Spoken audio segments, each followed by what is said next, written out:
Assalamualaikum warahmatullahi wabarakatuh. Selamat sejahtera, selamat malam, selamat apa lagi?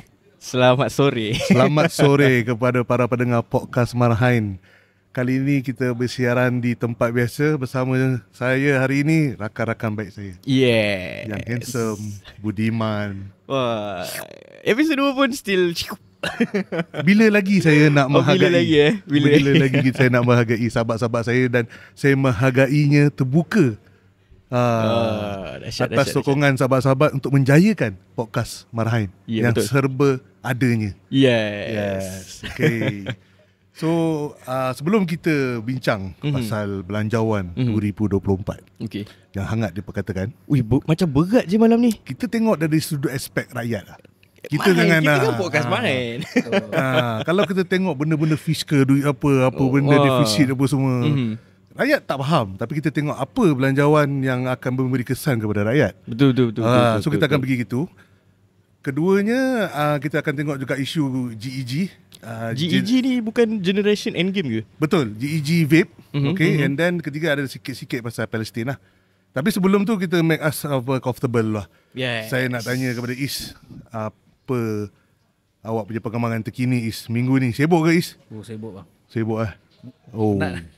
Penat Penat. Sibuk awak buat apa yang sampai sibuk tu? Kerja tak henti. Lepas tu saya baru start balik fokus pada diri lah. Maksudnya kesihatan dan sebagainya kan.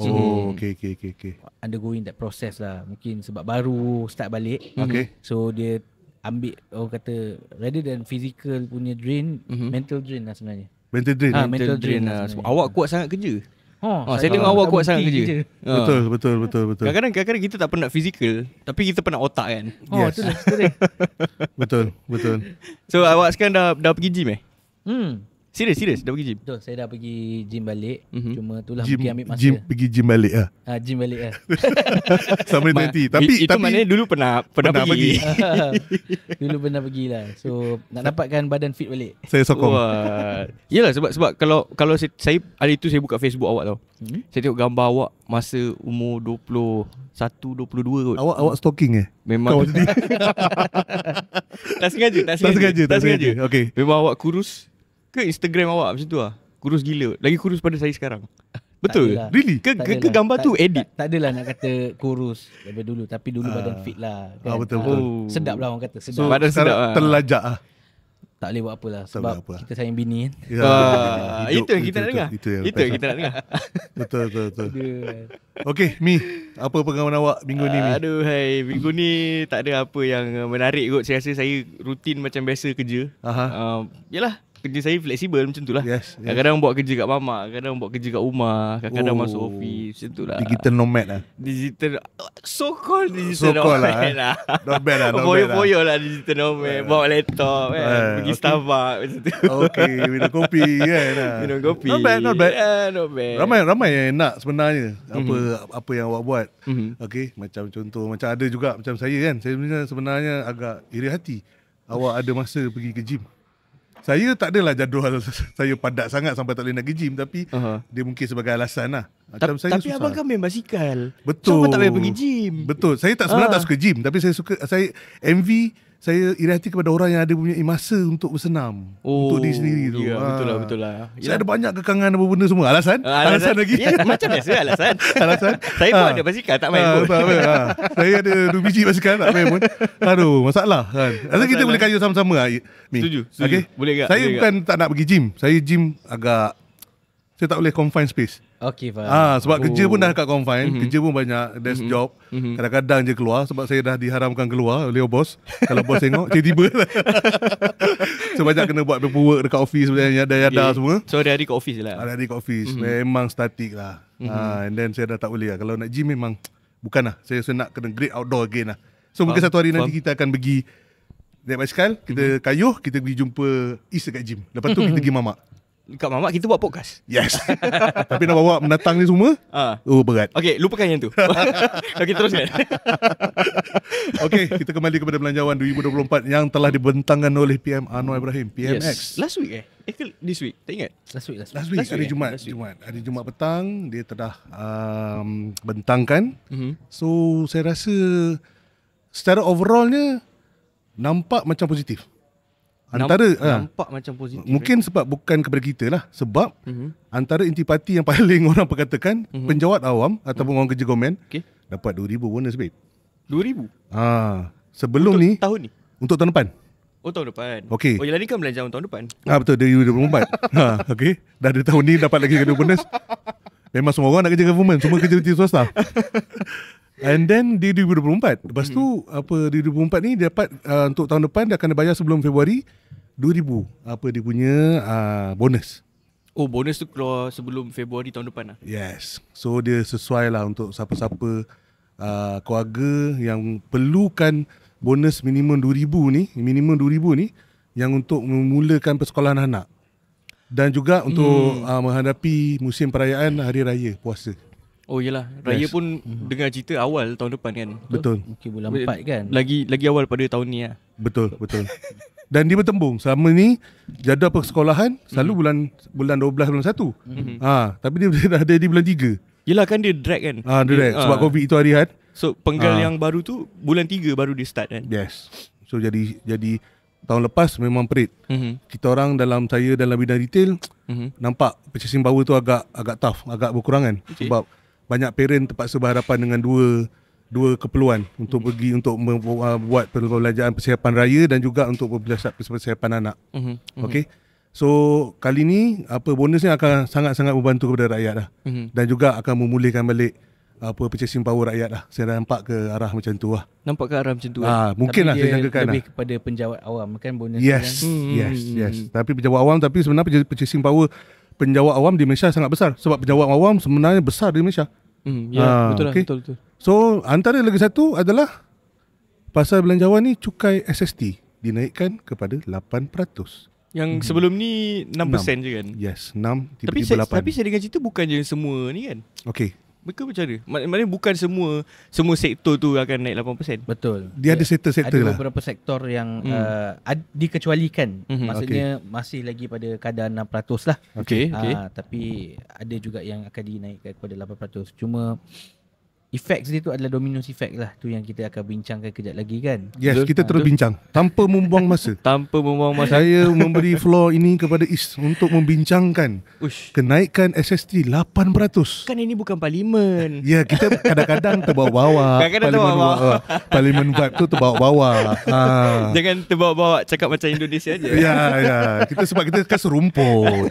Pendengar kita pun sebahagiannya ni di sana juga. Wah. Ya. Okay. So basically SST dinaikkan kepada kadar 8% compared to yang sebelum ni 6% lah. Yang kita tengah enjoy sekarang adalah 6% lah. Betul. Okay. Tapi dia kata dikecualikan bagi sektor F&B, parking kereta, okey. logistik dan juga telco lah. Berkemungkinan bil kita dan sebagainya lah. Bil bulanan telco kita tak naik. Betul. Sepatutnya kedai makan tak boleh naikkan harga. Okey. Yelah sebab Tapi itu yang kita nak bincangkan tu. Aha. Sebenarnya kalau ikutkan by right, Aha. betul. Kita punya SST dinaikkan pada 8% tapi F&B tak kena. tak terjejas. 6%. Tapi dalam kadar kenaikan 8% tersebut, semua orang menjalani kehidupan biasa. Maksudnya Peniaga-peniaga kedai makan ni pun, pekerja-pekerja kedai makan ni pun, dia menjalani kehidupan biasa. Maksudnya akan ada barang yang dia keluar dan dia dikenakan bayaran additional 2% tu. barang-barang lain yang yang dia dapat dia beli sebagai barang mentah kena 8%. Saya rasa bahan mentah mungkin dia kekalkan pada 6%. Okey. Tetapi benda lain lah, maksudnya di luar sana. Kalau dia ada beli ABC, produk ABC ke dan sebagainya kan. Saya baru teringat. Subsidi untuk ayam dan telur boleh kata tak ada lepas ni. Dan diapungkan harga ayam dengan telur diapungkan mengikut harga pasaran. Itu yang jadi satu masalah sebab mungkin kenaikan 2% tu orang boleh bercerita lah di Twitter ataupun X sekarang ni orang cerita, alah tak ada apalah Bayar lagi GST 2% je pun. masih lagi 6%. Lepas tu ada yang kata alah 2% je pun. Tapi effects dia orang kadang-kadang akan cakap macam takkanlah kedai makan akan naikkan harga sebab F&B tak kena. Yes. Kan? Okay. Tapi bila macam saya cakap, peniaga-peniaga ataupun pekerja-pekerja kedai makan ni, diorang pun manusia. Akan ada barang yang dia beli dan dikenakan additional charge 2% tu pada barang yang dia beli. Faham? Kan? So maksudnya faham. cost dia akan macam mana pun akan meningkat walaupun sikit. Ya, betul lah. Dan apabila cost dia meningkat sikit, contohlah dia beli peralatan kedai makan, kan cost dia naik. So dekat mana dia nak cover balik benda tu? Dia nak absorb ke? Saya tak rasa nak absorb. Kalau saya sebagai peniaga pun saya rasa macam kena balik modal lah kan. Faham. So apa jadi? Mungkin saya akan naikkan harga saya dari 10 sen, another 10 sen ke 20 sen ke kan, untuk saya cover balik kos yang saya keluarkan untuk beli barang-barang peralatan masak dan sebagainya. Jadi kenaikan SST ni tetap akan menyebabkan kenaikan. Dia kita ada dua pandangan lah. Ada dua pandangan. Satu adalah dominoes effect yang tadi tu lah. Okay. Barang-barang tu dia akan ayam semua naik balik apa semua. Sebab sama je kalau yang meniaga ayam pun, macam mana dia tak nak naikkan harga ayam? Okay, bayangkan kayu ke ataupun benda yang dia buat untuk reban ayam tu, pun naik harga. Pun naik harga juga. Betul. Betul, mungkin ayam tu itself dia tak boleh nak charge 8%. Tak ada 8%. Say 6%. Tapi barang-barang untuk yang buat reban ayam tu dan sebagainya, betul, still ada faktor cost-cost yang dia kena factor in. Okay, faham kan. So itu yang isu dia. Macam mana pun tetap saya nampak barang ni akan naik. Itu pertama. Yang kedua, kita juga kena lihat beberapa orang peniaga yang mungkin mengambil kesempatan ni, disebabkan naik harga dan sebab dia berfikir sama macam saya. Kalau saya seorang peniaga, dan saya akan naikkan harga barang, dia akan capitalize situasi ni untuk dia betul-betul naikkan harga barang dia. So, harga jualan dia. Harga kejualan dia. Maknanya ada segelintir pihak dia akan ambil kesempatan juga untuk naikkan harga. Itu dah tentu. Betul. Rasa kepada para pendengar podcast kita bukan nak buat spekulasi lah. Kita nak menggalakkan dan memberitahu harga barang yang bakal naik. Tapi realitinya pengalaman kita melihat benda ni memang akan naik. Betul? Memang akan naik. Logically akan naik. Ya, logically. Kita cerita tentang logik. Suka atau tak suka itu adalah pandangan masing-masing lah. Betul. Sebab kita pun nak yang terbaik. Kita pun nak harga barang semua jatuh kan. Betul. So, siapa tak nak? Siapa tak nak? Kita nak kos kehidupan kita makin rendah. Tapi kita juga kena terima hakikatnya, apabila perkara ni diumumkan dalam bajet, berkemungkinan dan sangat-sangat yakin di mana 80% harga barang akan naik walaupun sedikit. Faham. Itu faham. Okey, so, sebelum Is apa tu lagi? Apa kata awak Mi pasal belanjawan 2024? Kalau belanjawan tak ni pasal SST ataupun benda-benda lain lah yang awak rasa pada yang memberi kesan terhadap rakyat. Okey. Sebenarnya saya tak go through segala-gala belanjawan lah. Saya baca yang lebih efek kat saya dan juga golongan muda. Sebagai contoh, yuran bagi pendaftaran masuk ke universiti awam dihadkan untuk tidak melebihi 1,500. Okey. Yang kedua, tiada sekatan pendaftaran subjek bagi setiap semester bagi pelajar yang tidak mampu membayar yuran pengajian. Okey. So saya rasa benda ni bagus lah. Saya rasa benda ni bagus. Sebab sebelum ni kan kita biasa dengar sekarang generasi Z tak nak sama belajar dan sebagainya. Nak jadi content creator. Nak jadi content creator. Itu saya fikir salah satu kekangannya adalah sama belajar tu diorang fikir mahal, kena keluar kos. Bapak aku kena keluar certain amount of money untuk aku masuk universiti. Betul. So nak dapat PTPN, lepas tu tanggung hutang pula after that. Tanggung hutang pula. And then so apa yang kerajaan buat sekarang, dia cuba untuk dia buat untuk supaya hadkan kepada maksimum 1,500 je. PTS pun terbabit sama tak? No, dia IPTA je. Okay. Dia IPTA je. Tapi bagi saya benda tu bukanlah nak kata tak membantu langsung. Dia membantu je untuk golongan B40 dan sebagainya. Tapi yang saya rasa yang lagi crucial adalah bukan soal yuran pengajian.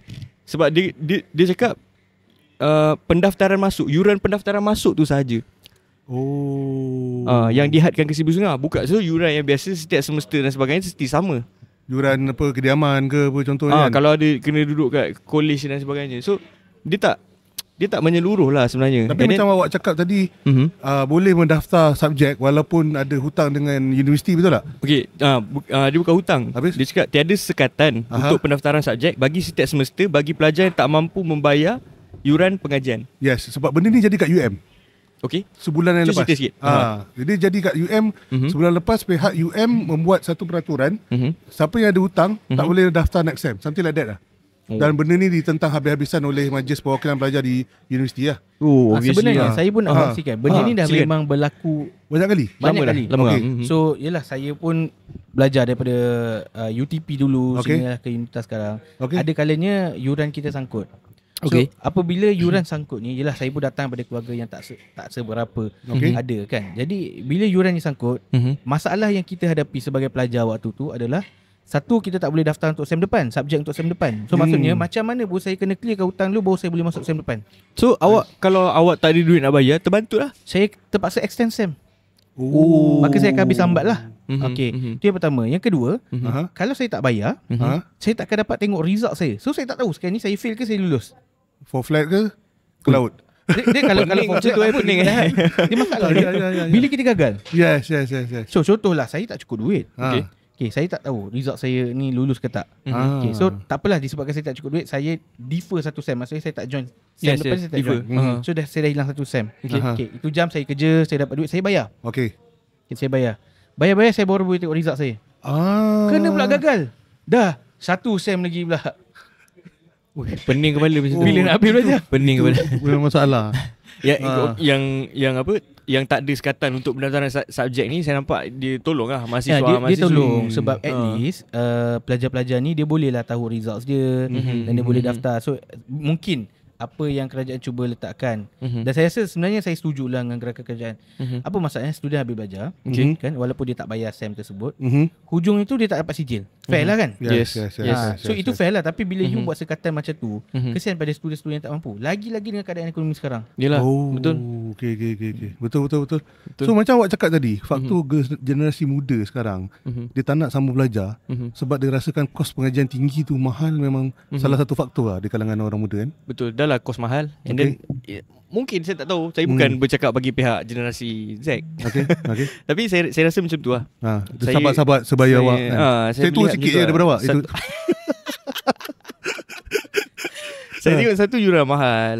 So bila yuran mahal, and then dia keluar kerja, dapat gaji yang tak setimpal. Yes. Ada hutang, PTPTN pula nak kena cover. So baik dia orang jadi content creator. Ada orang rasa itu jalan pintas, jalan mudah yang dia orang boleh pilih. Ataupun dia orang pergi kepada gig ekonomi, buat Grab, e-hailing dan sebagainya. And then itulah salah satu sebabnya, sebab ini juga lah, sebab yuran mahal nak masuk. Kita bukan tak setuju apa generasi muda mencuburi bidang content creator ataupun kreatif industri ini kan. Ataupun e-hailing. E-hailing kan. Bukan lah. Tapi sepatutnya jangan sampai diorang tak ada langsung lah minat untuk sambung belajar. Betul tak? Sebenarnya efek ni besar kalau kita nak cerita. Bila diorang masuk ke dalam bidang content creator ataupun e-hailing ni.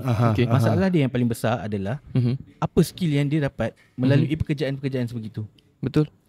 Okay, betul. Itu persoalannya. Contohnya, kita kata e-hailing, betul mungkin dapat gaji yang besar sewaktu COVID dulu. Yes. Sekarang ni kalau tengok rata-rata pun susah nak dapat job. Sebab apa? Overload dengan orang yang nak bekerja sebagai Grab. Betul. Lebihan rider. Betul, lebihan rider. Betul. So problem is, okay, katalah dia buat kerja Grab ni 5 tahun. Okay. Daripada COVID dulu sehinggalah sekarang kan. Contoh je lah, itu baru 3 tahun. Tapi kita kata before that, even before. Okay. Masalah dia, over the course of 5 years, 5 tahun ni ataupun 3 tahun ni, apa yang dia belajar? Daripada belajar silok motor? Betul. Mungkin dia belajar jalan. Tak ada skill baru yang dia tambah untuk one day dia boleh guna skill Exactly. tu. Dia belajar jalan. Belajar jalan. kita ada waste.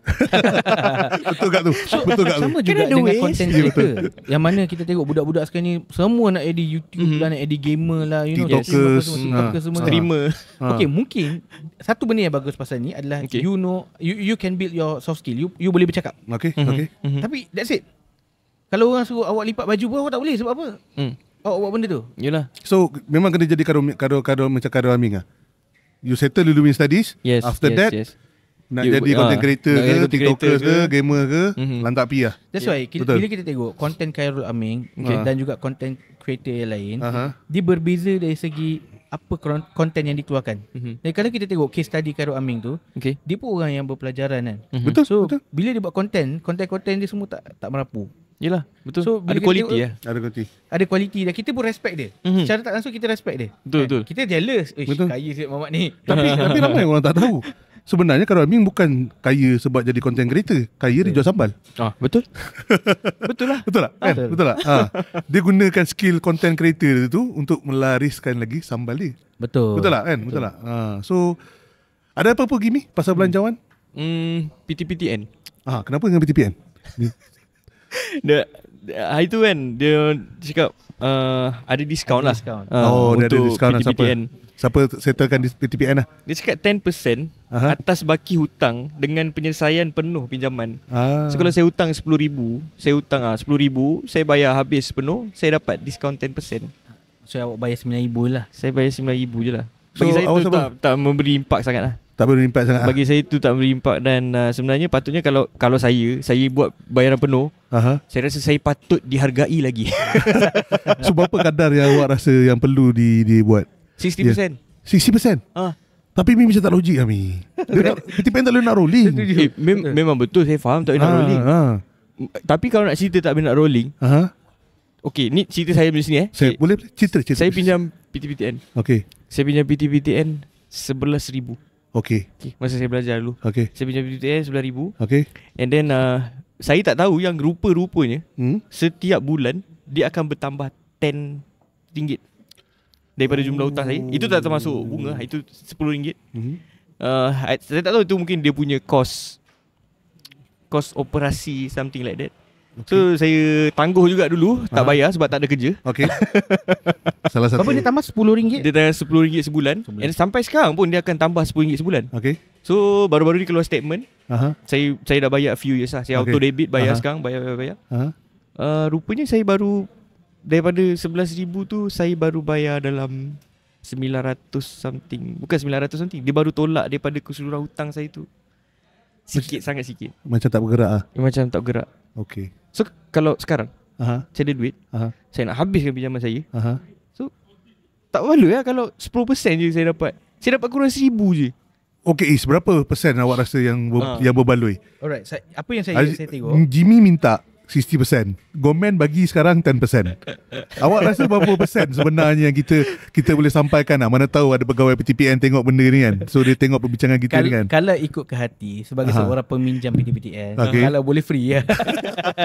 Betul tak tu? Orang Malaysia kan suka benda free kan. Betul. Okay, tapi kita tengok apa yang dikatakan oleh PMX lah. Dia kata diskaun ni untuk yang pertamanya 10% diskaun bagi bayaran penuh hutang full. Faham. Macam yang Jimmy cakap tadi. Okay. Dan yang kedua, dia ada diskaun yang kedua, iaitu 10% Okay. diskaun bagi pembayaran sekurang-kurangnya separuh daripada baki pinjaman. Contoh, Jimmy pinjam RM10,000 dia. Okay. Sekarang dia tak mampu lah nak bagi RM9,000 kan, untuk full settle. Okay. Tapi dia boleh bayar RM5,000. separuh, RM5,000. Okay. So, tapi bila dia bayar RM5,000 ni, dia sebenarnya dia perlu bayar RM4,500 saja. Okay. Dia still dapat 10% daripada. Okay. Any amount lah untuk settlement dia akan dapat any amount lah untuk settlement. Dan dia bukan any amount, dia sekurang-kurangnya 50%. Maksudnya above 50% lah. Okay. Faham. Dan akhir sekali adalah diskaun 15% bagi siapa yang buat pembayaran auto debit. Direct debit. Yes. Direct debit. Okay. Dia link dengan kad dia, tolak bulan-bulan, dia dapat 15% lah. Okay. Problem di kat sini, 10% tak memberikan impact yang besar. Betul. Kepada peminjam. Okay. So betul kalau ikutkan saya pun bersetuju saya nak 60%. Tapi bila kita tengok speaking secara logik 60% macam mana PTPTN nak rolling kan? Nak rolling dan bagi kepada peminjam yang seterusnya. Kan? So saya rasa kadar yang lebih orang kata win-win situation will be somewhere around 20%. 20% kepada 25%. So itu mungkin lebih masuk akal dan menggalakkan lagi ramai orang membayar. Sebab sebenarnya hutang PTPTN ni dia tak adalah menyusahkan. Saya tak tahu, mungkin Jimmy punya pengalaman macam tu. Tapi bagi saya sebenarnya bayaran bulan dia dengan interest, dia tak nak kata interest pun tak kata interest lah. Tak banyak pun lah. Dia cuma ada yang dia punya fee yang dia dah terapkan awal-awal. So tak adalah nak kata macam bank compounded interest kan. So saya rasa tak adalah nak kata teruk sangat. Okay, that's good. Cumanya problem dia adalah bukan pada PTPTN. Problem dia adalah pada sistem kita yang di mana bayar universiti ni mahal. Yelah. Fee universiti tu lah. Fee universiti. Kalau yuran universiti kurang, macam dia saya banyak. Macam saya sedikit tua daripada korang. Kalau currently kita nak belajar kat MSU, untuk diploma berapa puluh ribu yang perlu? Saya kurang pasti kalau Anggaran lah, MSU anggaran lah, lah, tapi anggaran adik lah. saya belajar di Unita. Okey, kalau Unita, okey contoh. Diploma dia saya rasa sama around 20 plus ke 30 lebih lah. 20 ke 30 lebih. If I'm not mistaken sorry. I think it was 20 plus lah. Itu fee universiti saja, belum lagi nak duduk kediaman, yada-yada semua yang lain. Belum. Itu maksudnya yuran pengajian dia saja. Belum campur semester fee dan sebagainya. So pengalaman saya mungkin sedikit berbeza dengan mungkin viewer kita. So saya masuk belajar asasi, kemudian terus degree, dan asasi degree saya adalah pada satu universiti yang sama. Tak adalah budak pandai. So saya belajar asasi dan degree pada dalam universiti yang sama, iaitu Universiti Teknologi Petronas. Okay. So setahu saya lah, total saya punya pengajian yang saya habiskan over the course of 6 tahun 5 tahun macam tu lah. Okay, 100,000 lebih. 100,000 lebih. Sebab saya belajar petroleum engineering. Mungkin kos tu sedikit mahal lah, dia khusus kan. Tapi at the same time, benda tu sebenarnya impact kat saya. Sebab sekarang ni saya tak kerja dalam bidang engineering. Awak jadi entrepreneur kan? Saya jadi usahawan biasa saja kan. Usahawan yang mencari lagi kan. So, tapi at least lah awak ada oil and gas punya background kan. Betul, tapi benda tu menyusahkan saya sekarang. Sebab saya kena tanggung hutang yang sekarang ni masih lagi berbaki 40,000 lebih. So benda tu sangat, yelah kalau kita tengok, kalau mungkin saya belajar diploma, degree sama around 20 ke 30,000, mungkin sekarang ni dah settle lah pun by this time. Mungkin ataupun mungkin tinggal sikit je, 10,000 macam 5 tu kan. Problem sekarang ni saya masih ada 40,000 lagi hutang. Ini belum ambil doktor ke? Alhamdulillah itu cash lah. Sebab tu saya decide untuk benda tu cash. Sebab bila berhutang ni, itulah masalahnya, adalah PTPTS satu masalah. Dan masalah dia yang kedua adalah bila dulu saya, yelah kita ni budak baru habis belajar. Okay. Lepas tu kita nak kena bayar PTPTS, kita pun buat endah tak endah lah. Sekali bila kita tak bayar tu, dia masukkan rekod kita dalam sitos. Satu hal lah. Pening. Apa loan pun tak boleh buat. Sebab tu sampai hari ni, umur saya 26 sekarang ni, saya tak ada satu kereta baru pun. Tak boleh buat loan. Dia satu hal juga sebab dia sitos. Apa Sikris ke sitos Sikris? Saya rasa dia maybe dia start dengan sitos dulu. So maybe kalau blacklisted baru masuk Sikris lah. Tapi benda tu menyusahkan lah. Sekarang ni saya tak boleh nak buat loan apa. Betul. Dia jadi satu hal juga. Okay, so yelah, satu kos pendidikan tu sebenarnya sangat tinggi. Betul. Okay, adakah benda ni memang sebenarnya dibandingkan dekat negara lain, kos kita terkawal ataupun sebenarnya itu, kalau ada maklumat lah? Tak tahu, kalau so far kalau IPTA still mampu kan. Still mampu milik sebab ada inisiatif banyak pada kerajaan. Tapi masalahnya IPTA ni pula tempat dia limited. Betul, limited. IPTS lah banyak tu kan. Okay, so sebelum kita ke next tajuk sebelum kita next tajuk kepada apa GEG pasal ada apa nak tambah yang pasal SST ni? Okay, so saya tak ada nak tambah apa-apa pasal SST, tapi saya ada tertarik dengan satu pengenalan cukai baru dalam Belanjawan 2024. Okay. Cukai baru apa ni? Cukai ni dipanggil sebagai luxury tax. Wow. Cukai mewah. Ya, cukai mewah. Cukai untuk barang bernilai tinggi lah. So kalau kita ikutkan kat sini, dia kata sebanyak 5 hingga 10% cukai akan dikenakan kepada barang-barang bernilai tinggi seperti barang kemas, jam tangan dan lain-lain lah. Berkemungkinan gelang dan sebagainya. So sebenarnya benda ni mungkinlah ada setengah orang tak bersetuju, kan. Tapi bila kita lihat, sebenarnya this is a good opportunity untuk kerajaan ambil teks yang lebih besar daripada orang yang mampu. Why? Betul. Sebab kalau kita nak cerita tentang reduction of subsidi terhadap T20, M40, B40, susah untuk kita classifykan orang ni T20 ke M40. Yelah, kan awak pakai S-Class tetap boleh isi 95. Exactly. Betul. Susah kan. Lepas tu kalau 95 pun katalah tak ada subsidi untuk T20. Macam mana dia nak classify orang ni T20, betul? Betul. So susah. So bila adanya pengenalan cukai baru ni, at least kalau kita tak boleh classify orang tu T20 ke M40, sekurang-kurangnya kita boleh get something out of orang-orang yang mampu ni lah. So kita tunggu-tunggu lah, apakah jenis barangan yang dikenakan cukai mewah ni? Dia memang dah bagi tahu, cumanya dia tak bagi tahu bermula pada harga berapa. Threshold dia berapa? Threshold dia berapa? So adakah iPhone lepas ni dia dikenakan cukai? Tak tahu. Kita pun tak tahu kan. Sebab kalau ikutkan saya rasa iPhone tu dah kira barang-barang bernilai tinggi dah. Kalau bagi saya lah.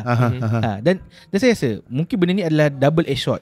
Okay. Jadi kita rasa benda ni akan membantu kerajaan untuk mengambil sedikit duit daripada orang-orang kaya. Okay. Tetapi at the same time, yang tak mampu beli ni, yang dah menabung daripada kecil untuk beli seutas rantai emas, mungkin dia akan menghadapi masalah untuk tu. Betul lah. Sekiranya tak diklasifikasikan dengan betul lah. Yelah. Okay. So itulah tambahan Tapi saya. memang betul lah apa kerajaan ni buat. Bukan kita nak kata pro kerajaan, apa kita bermotifkan politik sangat dalam podcast ni. Tapi apa Is rasa katakan tu betul. Kita cukai kepada orang yang berkelayakan dan mampu untuk bayar cukainya. Dan why not dia bayar 5 to 10%. Yalah. Kalau dia dia mampu beli barang mahal, mesti dia mampu bayar cukai. Yes. Ni ada apa-apa nak tambah? So adakah awak setuju dengan cukai CCT sebelum apa Jimmy buat?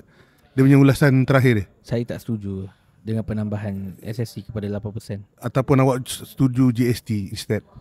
Saya lebih pro kepada GST lah sebenarnya. Wow. Tapi itu mungkin kita akan bahaskan later on kan. Yes. Mungkin Kenapa GST lebih baik daripada SST? Betul? Yes. So stay tune lah dengan podcast kita. Berat tu. Kena bawa kalkulator ke? Kena tak payah Untuk podcast tu.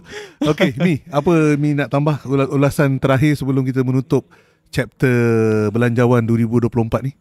So far itulah. Cuma saya mengharapkan sebenarnya banyak lagi inisiatif yang bagi untuk anak muda, bagi untuk golongan muda kan. Awak rasa tak cukup lah yang kali ni? Tak, saya rasa tak cukup. Tak cukup lah. Bukan nak cerita bajet KBS je. Okay. Kan banyak benda-benda lain yang boleh.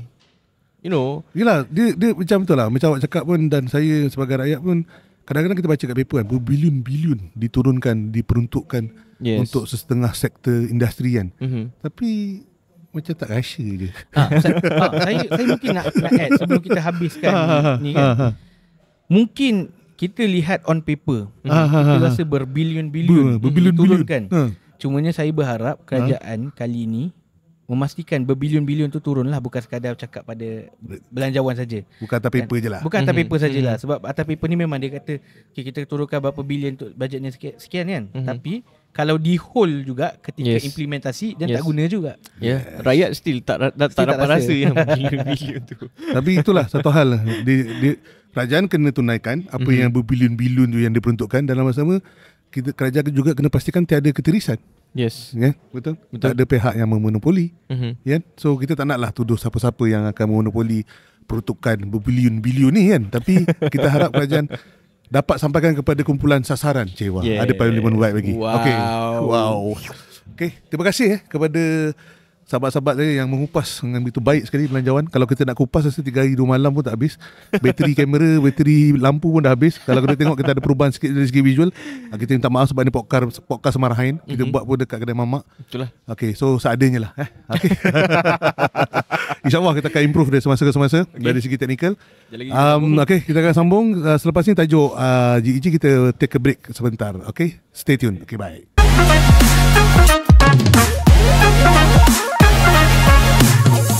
Assalamualaikum warahmatullahi wabarakatuh. Kembali kita kepada podcast Marhain. Tadi kita dah bincang pasal belanjawan 2024. Tak adalah thoroughly lah, tak adalah mendalam gila. Okay, tu nanti editor akan terus tut kan. Mungkin nanti takut kena strike dekat YouTube. So rasa kupasan tu menarik. Okay, so kali ni kita akan sambung perbincangan kita pasal GEG, Generation Endgame. Wow, nama dia best kan? Nama dia best lah. Generation End. Tapi boleh tak cuba explain sikit GEG ni apa? Sebab saya kurang faham lah apa ni GEG ni. GEG ni dibawa oleh Menteri Kesihatan yang dulu. KJ. Sebelum ni KJ ya, Khalid Jamaluddin.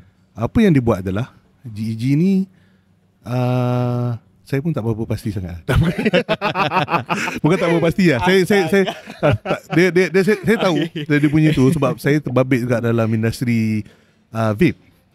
Okay, once upon a time ago lah. And then kali ni GEG ni dibuat untuk Mi sila sambung. Boleh main pass tu sebab saya moderator.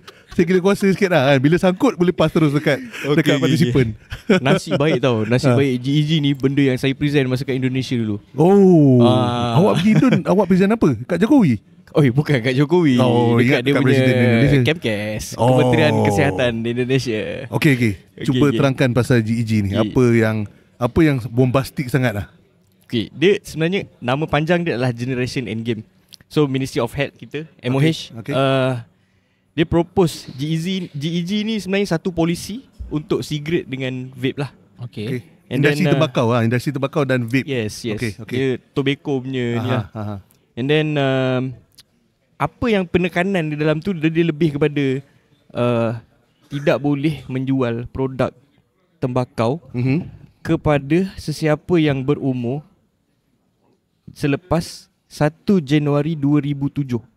Okay. Okey, itu satu point yang penting. Yang kedua adalah orang yang individu yang golongan ni tadi pun tak boleh terlibat bekerja dan sebagainya, any business premises that sell or distribute such product. Okay, faham. Okay, so dia macam nak mengelakkan, dia nak stop macam tu.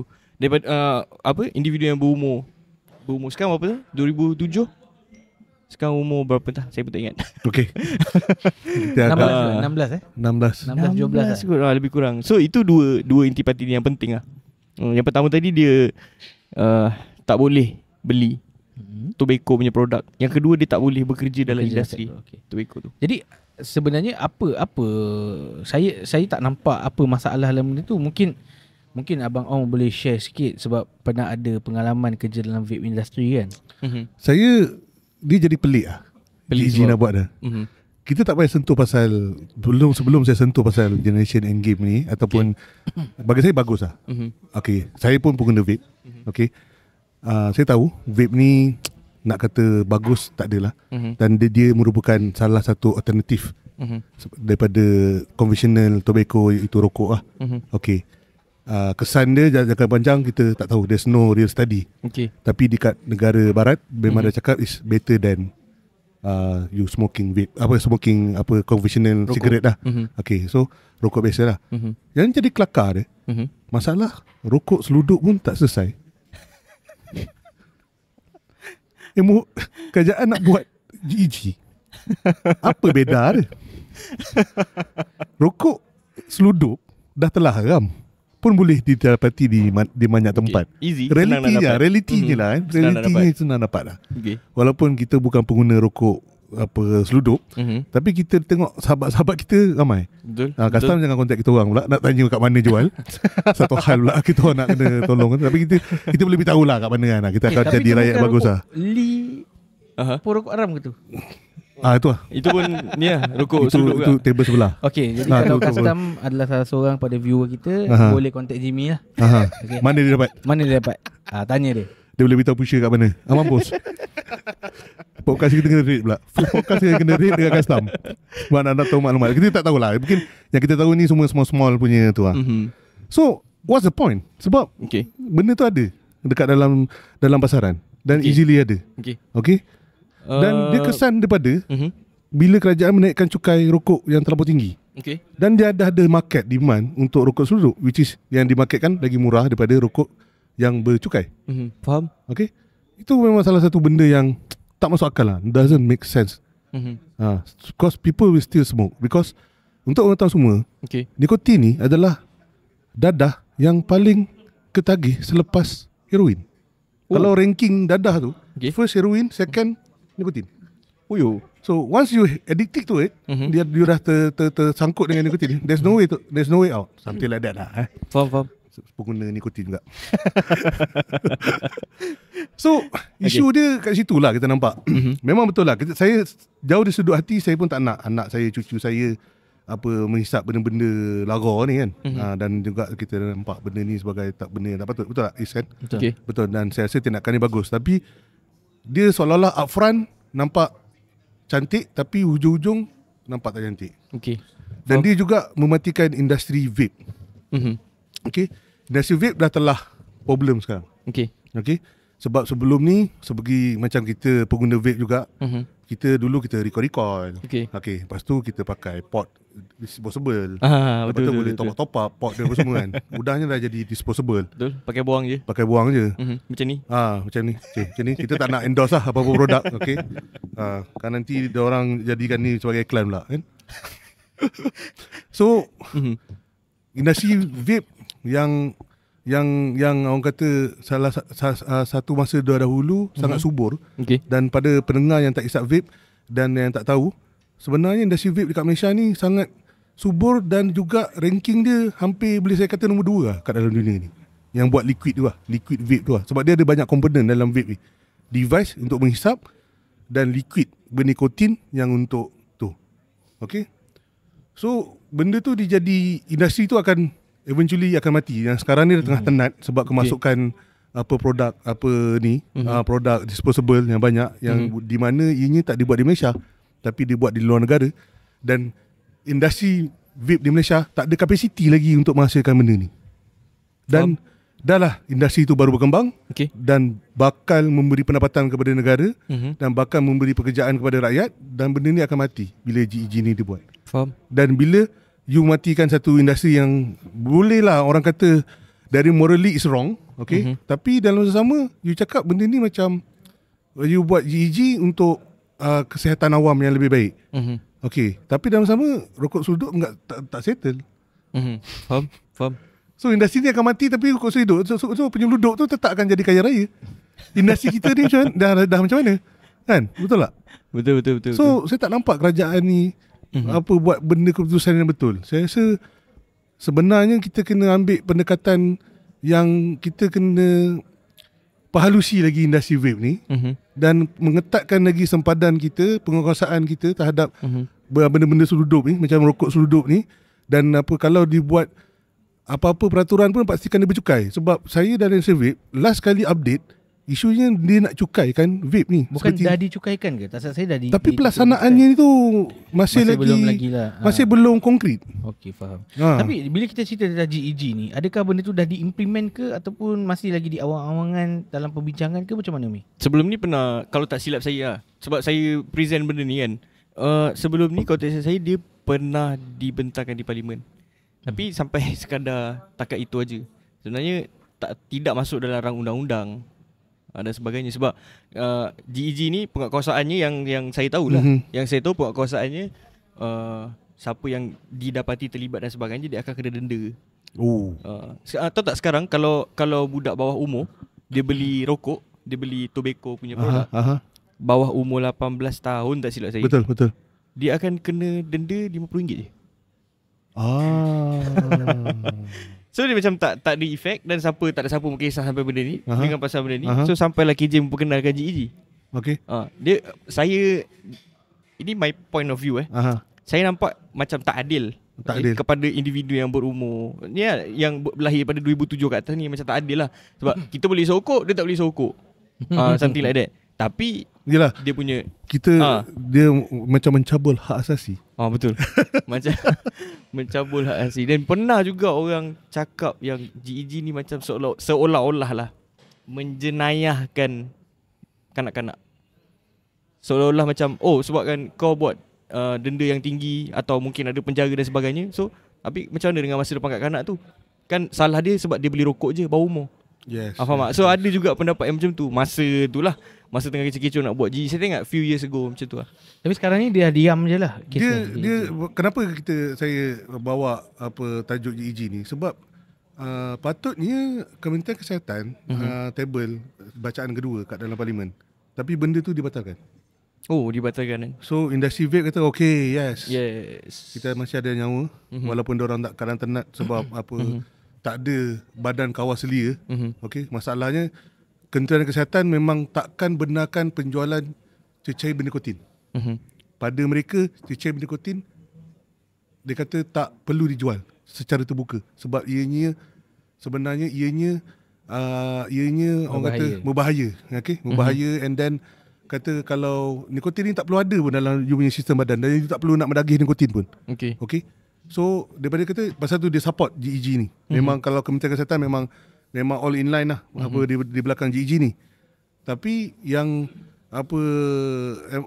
yang NGO yang pro kesihatan rakyat ni dia rasa Kementerian Kesihatan tak gentleman lah. Itu ada gedegung-gedegang nak GEG berbagai kan. Ini pendapat peribadi saya.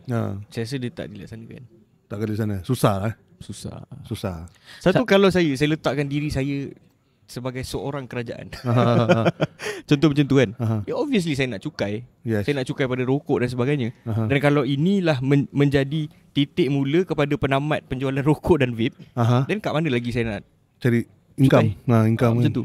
Betul. Kan kalau kan boleh je buat cukai untuk vape dan sebagainya, macam tu lah. Bukanlah saya bagi idea kalau harga vape naik pun saya pun bising. Tapi sekarang ni pun cukai pun dah memang ada. Kalau ikutkan dah diimplementasi. Cuma ni mungkin kawal selia dari segi pelaksanaan tu lah kot. Mungkin masih ada. Dia tak konkret lah. Dia isu dia dua sini. Syarikat rokok bayar cukai. Lepas tu syarikat seluduk ni tak bayar cukai. Ya, Dia betul. makan market rokok ni. So big tobacco company ni pula bising kat kerajaan. You buatlah penguasaan. Kita orang, you dah cukai tinggi, and then you buat penguasaan cukai seluduk ni masuk bagai nak gerak. Tapi kejap, saya nak tanya, cukai ni adakah diorang dikenakan cukai ataupun sebenarnya pembeli yang dikenakan cukai? Sebab saya berada pada zaman saya lah. Dan hill tu masih RM10. Kemudian naik RM12 lebih, lepas tu RM14 lebih lah. Saya rasa baru last kali RM17 part lah. Sekarang ni RM17 naik sikit kan. Naik lagi. Baru ke? So sebenarnya kalau kita tengok cukai tu diorang yang kena ke ataupun kita yang pembeli ni yang Cukai tu tak ada pembeli. Tapi menyebab bila harga dia naik, market share dia jadi tu. Pasal tu vape, industri vape jadi booming. Betul. Dan Sebab lagi murah hisap vape daripada hisap rokok. Dan rokok seluduk pun ramai permintaan, banyak permintaan. Sebab rokok ni cukai ni mahal lah. Cukai ni mahal. tapi itulah bagi saya sebenarnya kalau nak cerita sebelum nak cerita GEG dan sebagainya kan, macam betul lah apa yang Abang cakap. Basically kita nak kena kawal selia dulu rokok-rokok seluduk ni, jangan bagi masuk dan sebagainya kan. Barulah. Tapi kita pun tak boleh nak cakap apa sebab penjawab awam pun ada juga yang hisap rokok seluduk. So itu satu hal lah. Itu it's a known fact lah. Ada orang cakap taklah apa sebagainya, tapi tak payah bohong lah. Kan. So itu benda yang pertama. Benda yang kedua, sebelum kita cerita tentang GEG, kenapa kita tak cerita tentang alkohol dan tobacco itself lah. Kan. Alkohol pun merosakkan sistem dalam badan. Dia sebab kita saya rasa berbalik kepada cukai. dia boleh cukai. Again itu maksud saya. Pendapatan. Ini yang saya nak share kan. Kenapa kita nak kena buat GEG? Sedangkan yang alkohol pun kita settle. Okey. Sebab kita ada pendapatan untuk negara kita dari segi alkohol. Okey. Sama juga dengan vape. Pada zaman awal vape apa orang kata diperkenalkan. Okey. Waktu tu saya ingat for the first 2 or 3 years yang buat liquid.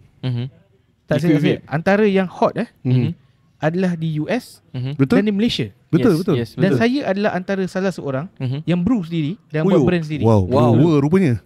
Wow. Dululah. Kenapa tak cakap awal? Jadi Dia dah besar ke? waktu tu Indonesia masih belum ada liquid dia. Betul. China pun masih dia ada few liquid tapi dia bukan Tak yang sedap. tak sedap lah orang Tak sedap, kata. Orang Malaysia punya tangan tak sedap kan. Betul. Dia buat kata kalau roti canai ni kat Malaysia sedap daripada India. Marah dia. Walaupun dia tahu. Tapi kita nak bagi tahu je sebenarnya kalau industri ni dipupuk dengan betul, kalau Malaysia ada that.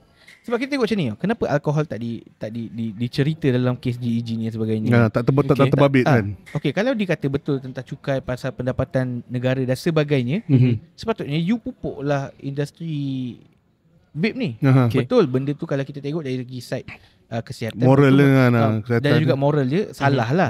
Tapi kalau you cerita tentang membuat pendapatan, kita ada dalam satu industri yang Malaysians can do anything. Malaysia boleh. Betul. Malaysia semuanya boleh. Apa yang Malaysia tak boleh?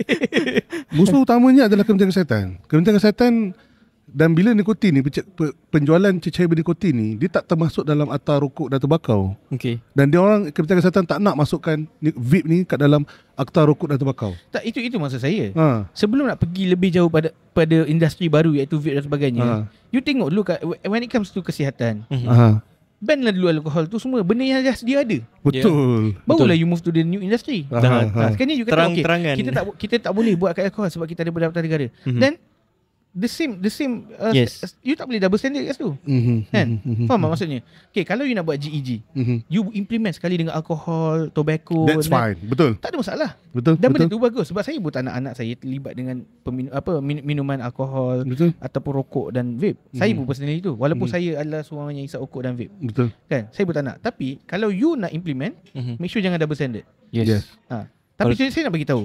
Dekat dalam, kalau kata Malaysia tekankan pada pendapatan negara, then you pupuk orang kat Malaysia bukan tak boleh bro. Betul. Bukan kita tak boleh nak go beyond, you know. Yes. Kita boleh export benda tu kat luar dan still kita boleh dapatkan duit tu dapat. masuk dalam Malaysia. Sebenarnya dah ramai lah kita punya berubah ekspor ke seluruh negara. Seluruh dunia. Betul. Betul kan? Memang dia open secret dah. Tapi benda tu kerajaan seolah-olah nak recognize. Tapi dalam masa sama Kementerian Kesihatan yang sebenarnya menjadi dia punya batu penghalang sebab dia tak nak iktiraf industri tu. Something like that lah. So kita di podcast Marhain memang merasakan GEG is not fair to rakyat. Betul tak? Betul. So kita ambil ketetapan sebegitulah. Okay. Kan? Dia tak bagus lah kan? Kenapa tak alkohol sekali kan?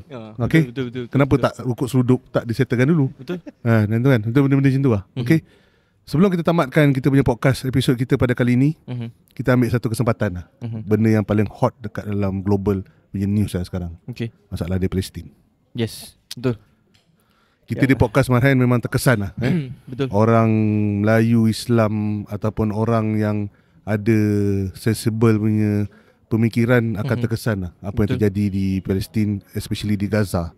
Okay. Di mana berlakunya penindasan, berlakunya peperangan dan berlakunya apa orang kata peperangan yang betul-betul yang berat sebelah, sangat berat sebelah. Yes. Yes. And then dahsyat, saya tengok news makin hari makin teruk peperangan tu. Betul.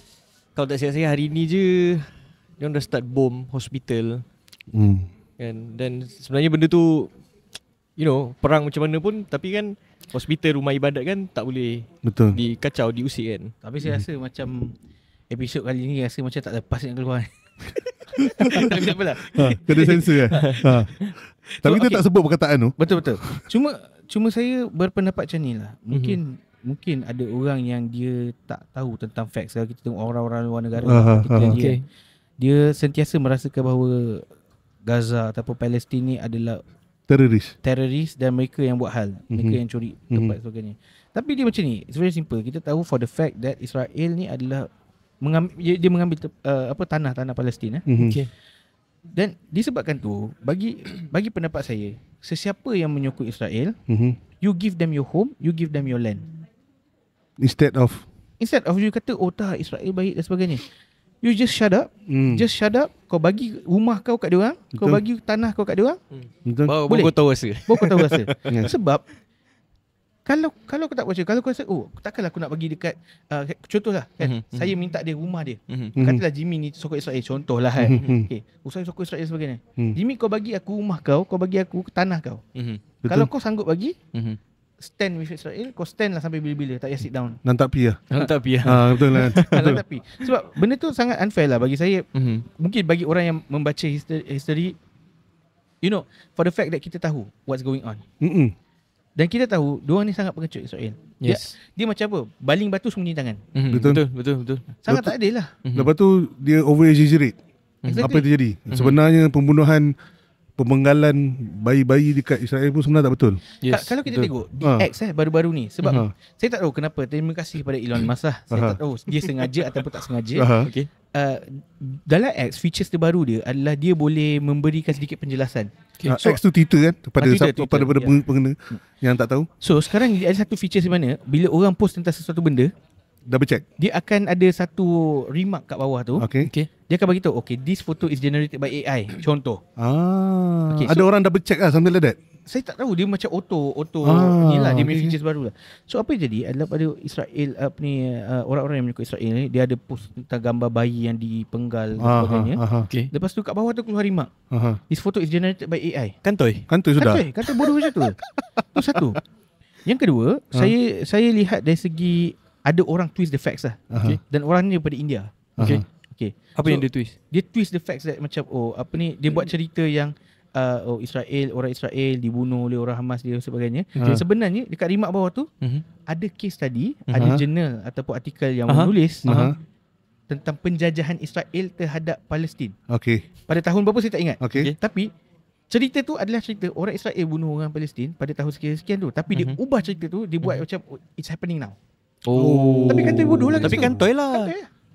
So banyak lah misinformation yang terjadi dekat media sosial pasal tu kan. Last kali sebelum kita pass ni. Saya sangat-sangat menyampah dengan negara India. Okay. Sebab okay, you see, you are a poor country. And you support Israel for what? Dan bukan you dapat benefit. Dan yang paling saya tak boleh belah. Kalau Israel buat macam tu, okeylah, kau yang tengah berperang. Sekarang ni India ni pula sibuk-sibuk yang tengah menyalak lebih daripada Israel. Tak, memang dia jadi meme lah dekat dalam sosial media. India ni memang kipas susah mati Israel. Exactly. Dah kenapa? Okay, itulah pasal. One good thing about Malaysia yang bagus, India ke, China ke, Melayu ke, betul. kita stand behind Palestine. Yes. Betul. We stand behind Palestine. Tapi India, the country itself tu, saya tak tahu apa masalah diorang. Diorang ni macam ni, engkau tak kena tampar tapi engkau boleh bising. Betul. betul. Memang terkenal lah. Macam abang rasa sekarang kan. Yelah, kita tahu konflik ni dah lama. Tak kebersudahan. Tapi sebenarnya apa the least yang kita boleh buat? Saya rasa ni kita nak tolong dari sebagai kita kan, kita tak boleh angkat senjata lah, certainly. Yeah. And then ada juga kata-kata netizen yang cakap kenapa kerajaan Malaysia tak hantar tentera and something like that ke sana kan. Okay. Dan the big question why juga, kenapa Arab country tak bersatu dan tolong Israel. So benda tu adalah salah satu, kalau podcast tu tak habis lah. Rasa battery ni 2-3 kali charge lah baru habis podcast tu lah. Bukan kita malas nak tu lah, kita menghargai masa para dengar yang mendengar kita. Tapi yang apa yang kita nak, kita mungkin ambil podcast lain lah, untuk episod lain untuk kupas lagi mendalam pasal isu Palestin ni. Tapi yang berlaku sekarang, apa yang kita sebagai rakyat biasa yang boleh buat, salah satunya ialah kita boleh boycott produk-produk. Kita tak nak mention kat sini lah apa-apa produk. You see, dia tahu, dah boleh research. Okay. Dan you boleh tu. Tapi cuma you berhati-hati lah boycott produk. Okay. Boycott produk tu you kena hati-hati dan tak boleh sebenarnya. Sebab ada setengah brand yang you boycott, sebenarnya banyak orang Melayu Islam yang bekerja dengan situ. So dia jadi isu juga. Pasal tu saya tak nak besar-besarkan pasal boycott ni. Antaranya you boleh boycott. Okay. Kalau you rasa itu boycott tu tak, you rasa you boleh derma lah. Tapi itu ada isu juga. Banyak isu juga lah. Tapi saya tak boleh nak kata macam ni, sebab saya percaya satu benda. Okay, kalau kita nak buat derma, katakanlah kita bagi kat orang buta tu. Okay, kalau orang buta tu sebenarnya dia tak buta, tapi kita buat derma tu kan, sebenarnya pahala kita sampai. Betul. Okay, sebab Allah Maha Besar. Kalau lah kita sampaikan derma kepada satu badan NGO dan dia tak deliver, ada masalah, dia tipu ke, Allah Maha Besar. Dia boleh jadikan, dia boleh bagi bantuan tu dalam bentuk lain. Yes. Sebab kita dah tu, dan pahala insya-Allah kita dapat. Faham? Janganlah hantar chat besar-besar, brag pula, flag pula dekat social media. Tapi tu lah, saya dalam kesempatan ni lah, saya rasa ada benda yang kita boleh play around the bush. Ada benda yang kita kena outright, kita kena fight lah. Contoh yang pertama adalah NGO lah. So NGO kutip dana yang agak besar. Betul, NGO dibenarkan untuk menyimpan 30% sebagai management fee. Betul. Tapi bila kau dah dapat dalam 100 million and so on, kau punya margin tu is 30 million. It's too big. Betul. Masalahnya, orang-orang macam ni, orang tak sedar diri. Lepas tu dia akan buat benda lain lagi, tahfiz lah dan sebagainya untuk minta derma dan sebagainya. So kenapa engkau keep on minta derma kat orang, sedangkan engkau dah dapat 30% management fee tu, kau bagilah. Kan, kau bagilah. Betul Is. Tapi saya baca benda ni, ada satu agamawan tu cakap, kita tak boleh nak kata nak beritahu juga pasal jangan bagi dekat certain NGO, kalau tidak nanti tahu. Sebab dia nanti menyebabkan orang akan berkira-kira nak bagi derma. Betul, saya faham. Tapi ini jadi isu saya nak tekankan kepada orang-orang pemilik NGO ataupun tim NGO ni lah, yang exploit lah masa benda ni. Benda ni. Sebab benda ni sepatutnya dia macam ni lah. In a simple term, kalau engkau yang buat benda ni, engkau yang engkau exploit these things, orang bagi derma, lepas tu engkau makan 30% tu, dan engkau pun tak ada fikir macam untuk give it back kan. Ambil berpada-pada lah kan. So orang macam ni adalah orang jenis musibat. So kita tak perlu nak fake it. Kalau katalah kawan baik saya yang buat benda ni kan, saya dah putus kawan lah. Okay, betul. Sebab outright dia ni dah bukan orang yang betul lah. Betul. So mungkin selain daripada kita nak derma kepada NGO apa semua, sebab saya masih pegang lah senjata. Boycott macam mana lah Is? Susah abang nak cakap. Sebab boycott ni satu benda kita tak pasti tau. Mungkin ada orang cakap boycott McDonald's sebagainya. Tapi kita pun tak pasti betul ke McDonald's ni Israel punya. So kita yelah, kita ni adalah pengguna yang tak, siapa yang pergi Starbucks, siapa yang pergi kedai mamak ni minum, tengok origin mamak daripada mana, tak ada. So kita susah nak distinguish kan. So benda tu akan jadi masalah misinformation kalau kita suruh boycott sekian-sekian. Betul. Tapi I think one thing yang kita boleh buat sebagai seorang Muslim lah, okay, particularly dalam Malaysia ni, saya tetap percaya satu benda, iaitu doa adalah senjata mukmin. Yes. So saya juga ada baca kat Facebook. Ada orang ni kata, dia tengok dia bincang dengan bini dia kan, kata Gaza dengan Palestin bergaduh ni semua kan. Dia rasa macam nak ambil senjata dah pergi perang. So bini dia cakap apa? Alah bang, nafkah pun tak payah. Tak payahlah nak pergi ke sana. Nafkah pun tak payah. Sembang. Stepek kena. Ya betul lah. Kita rakyat biasa memang tak mampu nak angkat senjata. Betul. Mungkin nak derma tu kita galakkan kepada NGO. Memang mereka orang Palestin di sana memerlukan bantuan dari segi perubatan, makanan, sebab affiliated semua banyak dah kena potong, dah kena kepung dengan Israel. Tapi kita terror juga kan bab serangan cyber. Ya betul, kita boleh buat. Tapi tak ada apalah, tak ada benda lah tak yang ada efek lah. Mi rasa macam ni Mi? Apa lagi yang Mi rasa kita sebagai rakyat biasa boleh buat? Itulah, selain daripada derma kan, macam cakap lah, kita tak boleh pun nak angkat senjata dan sebagainya. So Is pun dah cakap pasal doa adalah senjata orang mukmin. Betul. So kita doa je lah. Doa je lah. Kita doa je lah. Tapi sebenarnya saya nak tambah sikit dekat yang cyber, cyber security and so not kan. Kat Malaysia kita ada Dragon Force lah. Betul. Dan the best part is saya baru tengok semalam. Saya terlewat sebenarnya. Saya tengok dia ada post tentang card holder orang Israel. Oh, okay. Dia expose benda tu. Dia expose benda tu. So dia kata silakan shopping. Kat dalam X Twitter, betul? Ya.